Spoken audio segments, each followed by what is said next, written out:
Well, shalom. This is the weekly newsletter from Shema Israel titled A House Divided. Today is day 2 of month 4 on the Creator's calendar, also known as July 2nd, 2022 on the Roman calendar.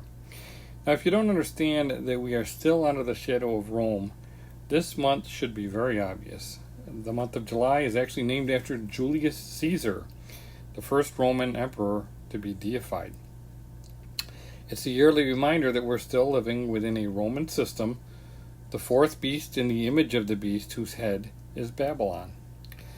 Now, as most of you are aware, I didn't send out a message last Shabbat because I had the privilege of sharing at the Battle Cry event sponsored by United in Yah. I shared some information about the covenant land, and one of the things I pointed out was how water was a critical factor in the covenant land. Yah specifically chose a land that was different from the surrounding nations. And we read, "For the land which you go to possess is not like the land of Egypt, from which you have come, where you sowed your seed and watered it by foot as a vegetable garden, but the land which you cross over to possess is a land of hills and valleys, which drinks water from the rain of heaven, a land for which Yah your Elohim cares." The eyes of Yahweh your Elohim are always on it, from the beginning of the year to the end of the year. "And it shall be that if you earnestly obey my commandments, which I command you today, to love Yahweh your Elohim, and serve him with all your heart and with all your soul, then I will give you the rain for your land in its season, the early rain and the latter rain, that you may gather in your grain, your wine, and your oil. And I will send grass in your fields for your livestock, that you may eat and be filled. Take heed to yourselves, lest your heart be deceived, and you turn aside and serve other gods and worship them, lest Yahweh's anger be aroused against you, and he shut up the heavens, so that there be no rain, and the land yield no produce, and you perish quickly from the good land which Yahweh is giving you." It's Deuteronomy 11, 10 through 17. So remember, Egypt had the Nile and Babylon had the Euphrates. These great rivers actually created borders of the land promised to Abram. You read about that in Genesis 15:18. Those who lived in the covenant land needed rain. So the Israelites needed to trust Yahweh for the rains, the early rains and the latter rains, for the majority of their water. Of course, Yahweh made it easy for them to trust him. Remember when they came out of Egypt? He led them into a wilderness where there was no water, and he provided water from a rock. If he could do that, surely he could provide rain from the heavens. When the waters came, they needed to store it up in cisterns until the next rains. The important thing to remember was that the water was conditional. If they wanted the blessings, they needed to obey. If they experienced drought and famine, it was because there was a problem.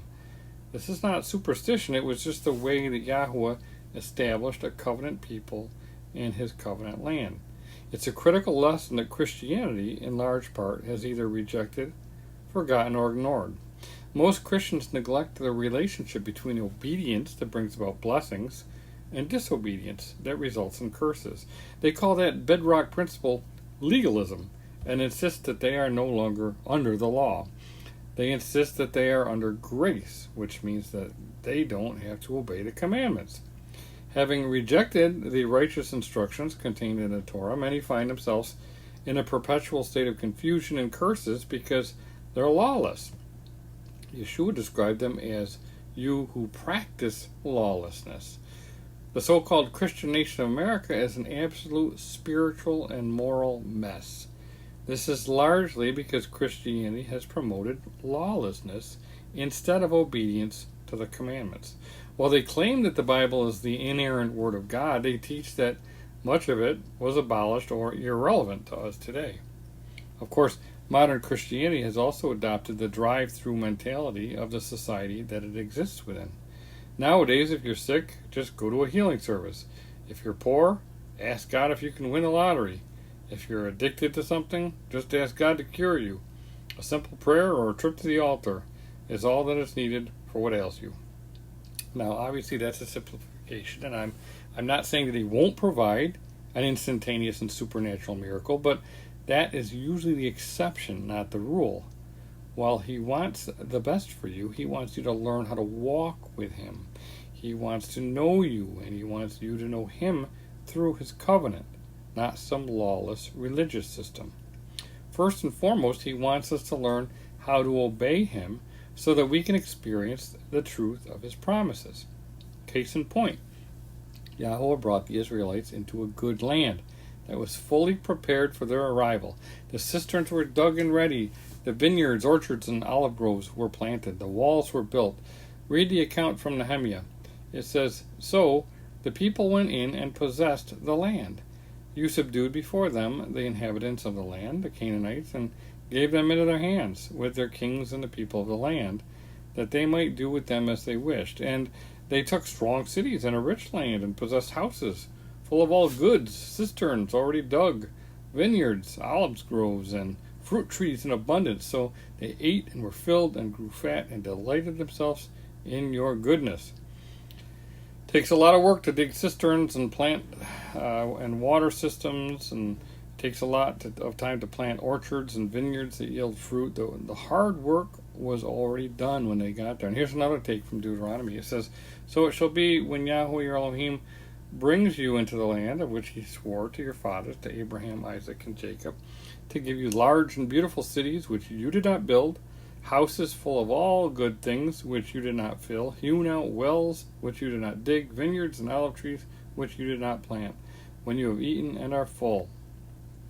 So it appears that even the houses actually came fully furnished. This was a turnkey operation, and it was exactly like when Yahweh planted the Garden of Eden and then placed the man and the woman in it. Everything was provided for them, but they still had to do work. They had to watch and tend over the garden of Yahweh. It still belonged to Yahweh. The man and the woman were simply caretakers and custodians. And the same was true for the Israelites in the Promised Land. They had to maintain what Yahweh had entrusted them with. They had to regularly report to him at the appointed times and give him rent, so to speak, in the form of tithes and offerings. They didn't own the land. The covenant land belongs to Yahweh. It always did, and it always will. It does not belong to the Jewish people, or the Israelite people for that matter. The tribes were accountable, and if they failed in their duties, they would be fired and escorted off the premises, and that is exactly what happened. While there are promises of a return, it's only for those who are washed clean and obedient.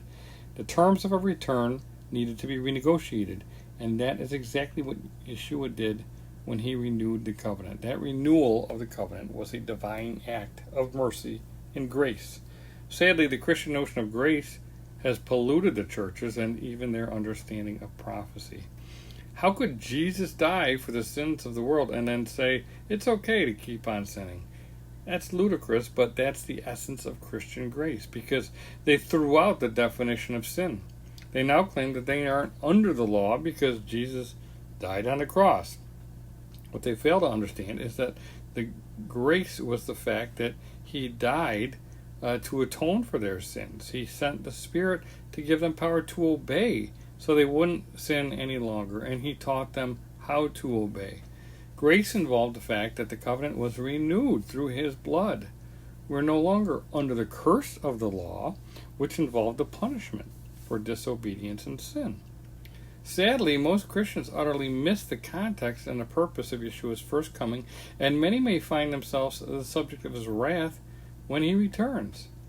Most also completely ignore the importance of the covenant land and apply that same sloppy and unscriptural understanding of grace to the promised land.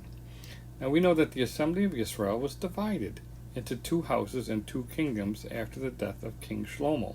The northern tribes were called the house of Israel, and the southern tribes were called the house of Yehuda. Now, the fact that the northern tribes, led by Ephraim, carried the name of Israel is highly significant. We currently see the Jewish people, who claim to represent the house of Yehuda, laying claim to the name Israel and all of the land, and that is a huge mistake. We know for sure that Yahweh expelled the house of Israel and the house of Yehuda from the covenant land because of their disobedience. Incredibly, most Christians think that he brought the Jewish people back and now wants to give them all the covenant land, even though they reject his Torah and are vehemently opposed to his son. That's a warped understanding of a just Elohim, and I'm quite certain there are going to be a lot of terrified and shocked Christians and Jews when the Messiah returns, drenched in blood with a sword and a rod of iron to claim that land. Here's what the Bible describes. Now I saw heaven opened, and behold, a white horse, and he who sat on him was called Faithful and True, and in righteousness he judges and makes war. His eyes were like a flame of fire, and on his head were many crowns. He had a name written that no one knew except himself.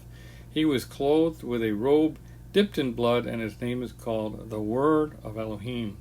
And the armies in heaven, clothed in fine linen, white and clean, followed him on white horses. Now out of his mouth goes a sharp sword, that with it he should strike the nations, and he himself will rule them with a rod of iron. He himself treads the winepress of the fierceness of the wrath of El Shaddai, and he has on his robe and on his thigh a name written, King of Kings and Lord of Lords. Revelation 19:11-16. Now there's such a disparity between truth that is in the Word and is the Word, and the way people practice their religion and live their lives. Most of the Christian religion is completely detached from the covenant assembly of Israel and the covenant land. This is despite the fact that Messiah Yeshua came to renew the broken covenant with the lost sheep of the house of Israel. And just as Christianity has lost its moorings like a ship lost at sea ready to crash into the rocks, so has the United States and the world for that matter. There's so much division in Christianity and in America, they are both falling quickly like a house of cards. And a prime example of this divide in America could be seen when the Supreme Court finally handed down their decision in the Dobbs versus Jackson case on June 24th, 2022. While many people are celebrating the decision, some are getting ahead of themselves. I heard one Christian commentator state that now America won't be judged. Wait, what? So because of a long overdue Supreme Court decision that gives the states the right to decide the issue, Yahweh will now just forget about the 60 million plus innocent lives that were murdered? I don't think so. If that's not a symptom of greasy grace, I don't know what is. As I mentioned previously, the Supreme Court decision doesn't make abortion illegal, it simply places it on the states to decide. The simple fact is that many states will definitely make abortion legal, and many will make it illegal. Innocent babies will still continue to be murdered in America. It's just a matter of where. I wonder if this is how Yah will separate his people in preparation for the coming judgment, because we know that Yah does not judge the righteous with the wicked. This nation is not only divided on politics, religion, and a plethora of social and moral issues, it's also becoming physically divided. People are moving based upon these issues, and if you remain in a state that continues to foster and promote abominations, you may want to consider Lot. While Yahweh does not destroy the righteous with the wicked, he will give warning, and if you fail to heed the warning, you may find yourself suffering the consequences. Let's face it, Lot knew how bad things were well in advance of the judgment on Sodom, but he decided to wait it out. Maybe he was holding out for a new leader who would make Sodom great again. The simple fact is that he should have been set apart, kadosh. If you choose to remain in cities run by bloodthirsty, perverted degenerates who promote and practice abominations, then don't be surprised if you find yourself fleeing with only the clothes on your back. Yahweh is surely going to judge those who commit these horrible abominations and those who promote them. The bloodthirsty people on the left of the American political spectrum are enraged with the recent Supreme Court decision. They want women to continue to have the right to choose whether or not to murder their children. Now remember, it's not their body or their life that they are terminating. That would be suicide. The abortion process involves killing another life that relies upon the mother until birth. Voluntarily killing that unborn child is probably one of the most vile and abominable acts that a woman can perform. It completely defies the incredible role that Elohim gave her within his creation. Giving birth is an amazing gift and privilege that the Creator bestowed upon women alone.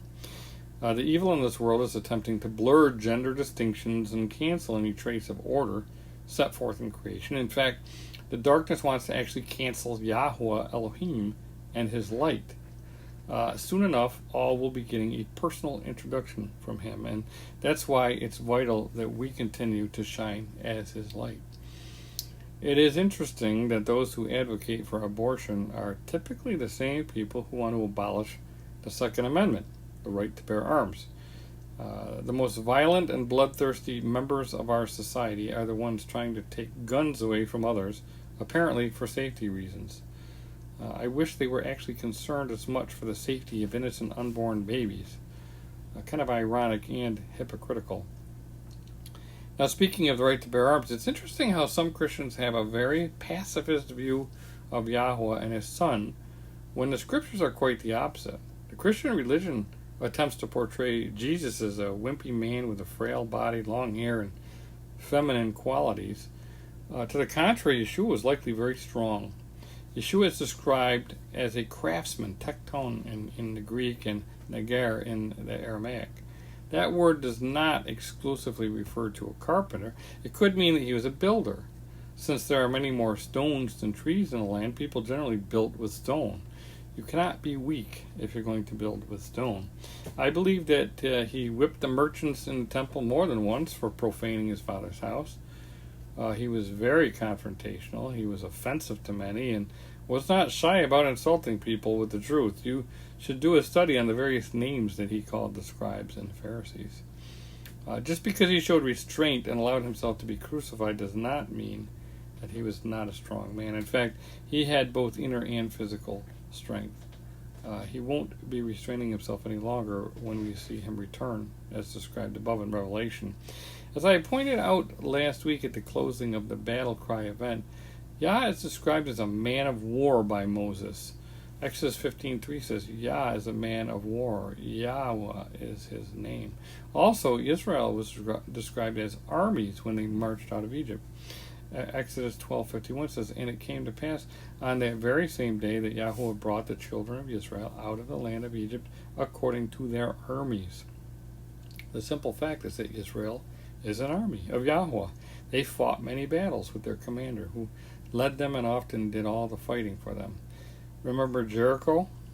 How about the battle at Gibeon, when the sun and the moon stood still and hailstones came down and killed the enemy? Many people miss the fact that some of the disciples of Yeshua carried swords. At least one was a zealot, and some speculate that Judas Iscariot belonged to the Sicarii, a violent group who assassinated Romans with knives in a quest to regain the land. Remember when he stated, but now, he who has a money bag, let him take it, and likewise a knapsack, and he who has no sword, let him sell his garment and buy one. Their response was, Master, look here, our 2 swords. His response was, it is enough. He didn't tell them to sell their swords or give them away once they decided to follow him. He told them to buy his sword. Now, obviously, he wasn't encouraging them to take on Rome in a physical battle with 2 swords. That wasn't the plan. Just like it's not the plan to overthrow any government now with your AR-15. Leave the judging of nations to Yahweh and Yeshua. Nevertheless, it's prudent and proper to be able to protect and defend your family. The Israelites had to, even when they were in the Promised Land. Why would things be any different while we are in exile? Ultimately, Yahweh fights our battles, and if he's not with you, you fight in vain. So it's imperative that we are always following the orders of our commander, not running off on our own, picking fights with the enemy. Remember the words of David as he stood in front of the giant. Then all this assembly shall know that Yahweh does not save with sword and spear, for the battle is Yahweh's, and he will give you into our hands. David didn't try to fight Goliath wielding a sword or a spear or wearing armor. He used what he knew, the slingshot, the weapon of a shepherd. Interestingly, there's a question regarding what weapon actually killed Goliath. We later read, so David prevailed over the Philistine with a sling and a stone and struck the Philistine and killed him. But there was no sword in the hand of David. Therefore, David ran and stood over the Philistine took his sword and drew it out of its sheath and killed him and cut off his head with it. Was it the stone that sunk into his forehead, or was it only when David actually cut off Goliath's head with his own sword that Goliath was killed? That sword became a symbol, and there's some tradition that it ended up in Ireland. And that might make for a good Indiana Jones sequel someday. But the important point is that we need to be ready to participate in the battle. When he says fight, we must be ready to fight. When he says don't fight, we must not engage. Remember when the Israelites listened to the bad report regarding the giants and rebelled? They missed their window of opportunity. When they realized their mistake, they then decided to go fight, but Yahweh was not with them, and they were defeated. Here's the account. It says, and they rose early in the morning and went up to the top of the mountain, saying, here we are, and we will go up to the place which Yahweh has promised, for we have sinned. And Moses said, now why do you transgress the command of Yahweh? For this will not succeed. Do not go up, lest you be defeated by your enemies, for Yahweh is not among you. For the Amalekites and the Canaanites are there before you, and you shall fall by the sword, because you have turned away from Yahweh. Yahweh will not be with you. But they presumed to go up to the mountaintop. Nevertheless, neither the ark of the covenant of Yahweh nor Moses departed from the camp. Then the Amalekites and the Canaanites who dwelt in the mountain came down and attacked them and drove them back as far as Hormah. So, while Israel is an army, they are only a victorious army if they are obedient and Yahweh is with them. There are consequences for disobedience, and that is simply the way things are. The Israelites believed that they were under grace, that they could just run up the mountain and proceed with the original plan in their own timing and in their own strength. Well, they were sadly mistaken. We must wait upon Yah and trust Him to direct our paths. I also spent a lot of time in my presentation last week talking about the ancient sites that Abram and the patriarchs visited because they had great significance. They built altars so we could remember the lessons from the path that they blazed. Now remember when Jacob returned from Haran? Rachel, the wife that he truly adored, brought idols with her. Jacob probably knew about it, or at least her propensity for idols. That was the reason why Laban chased them down. But Jacob didn't rebuke Rachel for her conduct.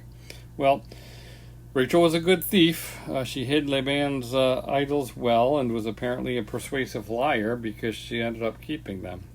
After crossing the Jordan and meeting Esau, Jacob moved his family to Shechem. They interacted with the Canaanites and even bought land nearby. Shechem was a major Canaanite religious site, and it appears that they had plans to settle there. Do you think it had anything to do with those idols that Rachel brought with her? They definitely did not remain set apart. The scriptures record that Dinah went out to see the daughters of the land. So she was commingling with the other women, the pagan women. Well, a lot of bad things transpired at Shechem involving Dinah and 2 swords wielded by Simeon and Levi. You can read about it in Genesis 34. No wonder Yeshua told his disciples that 2 swords was enough. After that event, Elohim told Jacob to go to Bethel. Even though they had just settled down, they needed to move. Read what Jacob instructed his family. And Jacob said to his household and to all who were with him, put away the foreign gods that are among you. Purify yourselves and change your garments. Then let us arise and go up to Bethel, and I will make an altar there to Elohim, who answered me in the day of my distress and has been with me in the way which I have gone. So they gave Jacob all the foreign gods which were in their hands, and the earrings which were in their ears, and Jacob hid them under the terebinth tree which was by Shechem. They had just come from Haran, which was in the land of Babylon. They brought Babylon with them, and it appears that Rachel was not the only one with idols, and they were also wearing the jewelry that the Canaanites wore in their worship of Baal. They needed to get cleaned up, change the way they dressed, and go to Bethel. I wonder why Jacob hid them and didn't destroy them. The terebinth tree at Shechem was previously visited by Abram, and he built an altar there. I talked about the significance of that tree during the battle cry event. Another one of the places that I talked about in my presentation was Bethel.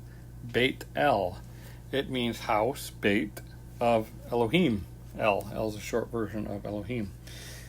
This was also a place that Abram visited and built an altar. Jacob previously slept there on his way out of the land. He had a vision of Elohim and anointed a stone referred to as Eben. The word Eben is interesting because it is the combination of father, Ab, and son, Ben. Jacob later returned there with his family after they left Shechem, and Yahuwah confirmed his name, Yisrael, at this important location, at this important time. It says, then Elohim appeared to Jacob when he came back from Padan Aram and blessed him. And Elohim said to him, your name is Jacob. Your name shall not be called Jacob anymore, but Yisrael shall be your name. So he called his name Yisrael. Also Elohim said to him, I am El Shaddai. Be fruitful and multiply. A nation and a company of nations shall proceed from you, and kings shall come from your body. The land which I gave Abraham and Isaac, I give to you and to your descendants. After you, I give this land. Then Elohim went up from him in the place where he talked with him. So Jacob set up a pillar in the place where he talked with him, a pillar of stone, Eben, and poured a drink offering on it, and he poured oil on it. And Jacob called the name of the place where Elohim spoke with him Bethel. Now, that's a very prophetic place. It was so significant that King Jeroboam, in his fleshly quest to maintain power over the northern tribes, set up an abomination for the Israelites to worship. He set up a golden calf and slaughtered upon the altar. He even changed the appointed times to distract the people from going to Jerusalem. You can read that, 1 Kings 12:32-33. Well, that was one of the primary reasons why the house of Israel was ejected from the land. Again, actions have consequences. The good news is that their time of punishment prophesied through Ezekiel and Moses has expired. So it's time for the house of Israel, who is scattered to the four corners of the earth, to be united once again. So if you've heard the call of the shepherd, if you've heard his voice, you're probably one of those sheep, one of those lost sheep from the house of Israel. The problem is that many who are being called don't know how to detach from the only home that they've known, the country where they were born. They are still deeply rooted in Babylon. They don't want to move. They have a family, jobs, and homes. They want to stay where they're comfortable. And like I said before, they've never even been taught how important the covenant land is to the covenant they are involved with. Well, of course, this is exactly what happened when only a remnant from the house of Yehuda returned from their Babylonian exile. And the sad truth is that even exiled people would rather remain in Babylon. They would rather try to make Babylon great again with Donald Trump than help to make Zion great again with Yeshua. The simple truth is that Yeshua said, every kingdom divided against itself is brought to desolation, and every city or house divided against itself will not stand. These prophetic words are being played out before our eyes in the cities and states of the alleged united states of America right now. The House of Representatives is supposed to proportionately represent the people, while the Senate evenly represents the states. Both houses are divided, and while midterm elections may sway the balance somewhat, it will not heal the divide that exists in this nation. It's really just a matter of who can force their will upon the other half at this point. And we're watching the collapse of a once mighty kingdom. It is a house divided that cannot stand. Sadly, many who should be seeking first the kingdom of Elohim and its righteousness are focused on stopping the collapse.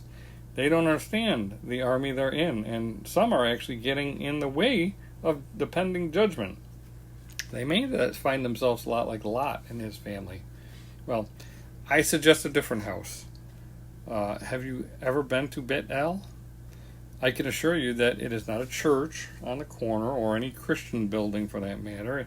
It's a place of building altars and confirming the covenant promises. It's a place to see Elohim and confirming your identity with Yisrael. It's a place of anointing and a place of unity with those who follow Yahushua. It's a place that Yahushua is preparing for his bride.